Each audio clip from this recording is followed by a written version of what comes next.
Asal-usul peradaban tertua Nusantara di balik letusan gunung dan banjir purba.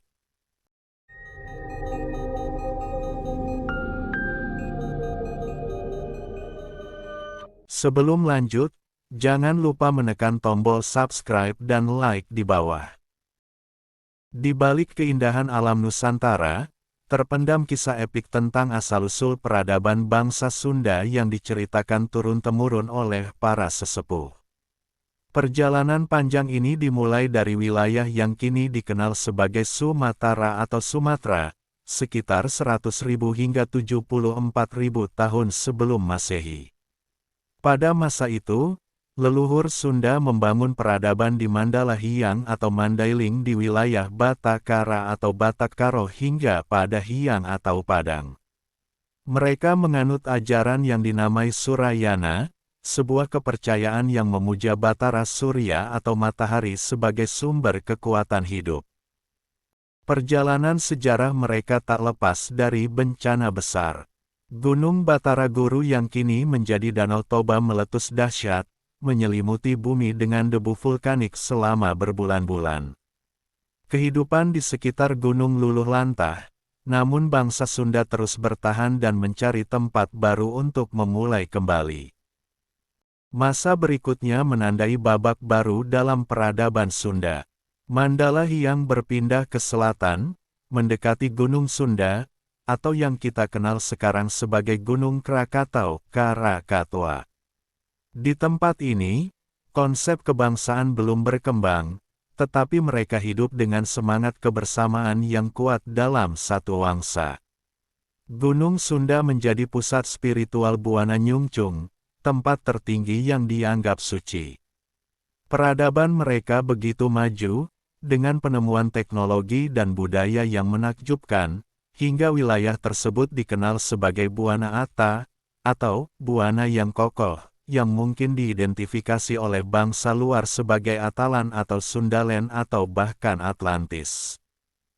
Namun, kemajuan peradaban ini kembali terhenti ketika letusan dahsyat Gunung Sunda memisahkan daratan Sumatera dan Jawa.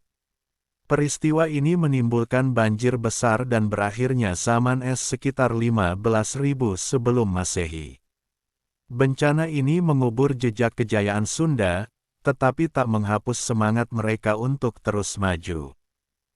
Leluhur Sunda kemudian membangun kembali peradabannya di bawah kepemimpinan seorang raja bernama Prabu Sindu, yang memperkenalkan ajaran baru bernama Sundayana.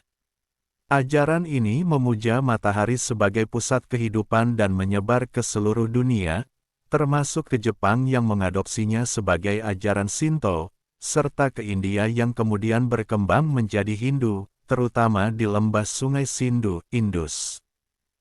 Prabu Sindu dikenal sebagai penyebar ajaran yang menekankan harmoni dengan alam, yang tercermin dalam kepercayaan Hindu, dan Sunda wiwitan yang masih hidup hingga kini. Di Nusantara, jejak peradaban Sunda bisa ditemukan di berbagai situs bersejarah yang membuktikan kejayaan mereka. Salah satu situs penting adalah Gunung Padang di Cianjur, Jawa Barat. Situs ini dipercaya sebagai tempat pertemuan para leluhur Sunda kuno dan kemungkinan besar merupakan punden berundak terbesar di Asia Tenggara. Menurut penelitian, lapisan bawah situs ini diperkirakan berusia lebih dari 25.000 tahun, jauh lebih tua dari piramida Giza di Mesir. Cerita epik ini menegaskan bahwa Nusantara, khususnya Sunda, pernah menjadi pusat peradaban dunia. Meski bangsa Barat kerap mengklaim bahwa peradaban dimulai dari Mesir atau Yunani, bukti arkeologis di Indonesia menunjukkan bahwa tanah ini mungkin menjadi tempat lahirnya kebudayaan manusia yang paling awal. Letusan gunung, banjir besar, dan perubahan iklim mungkin menghancurkan jejak fisik mereka, tetapi semangat dan ajaran leluhur Sunda tetap hidup dalam kepercayaan dan budaya masyarakat yang diwariskan hingga kini. Sejarah Sunda bukan hanya soal raja-raja dan kerajaan, tetapi tentang nilai-nilai yang mereka pegang, keselarasan dengan alam, penghormatan kepada leluhur, dan kepercayaan pada kekuatan ilahi yang tak terlihat namun dirasakan.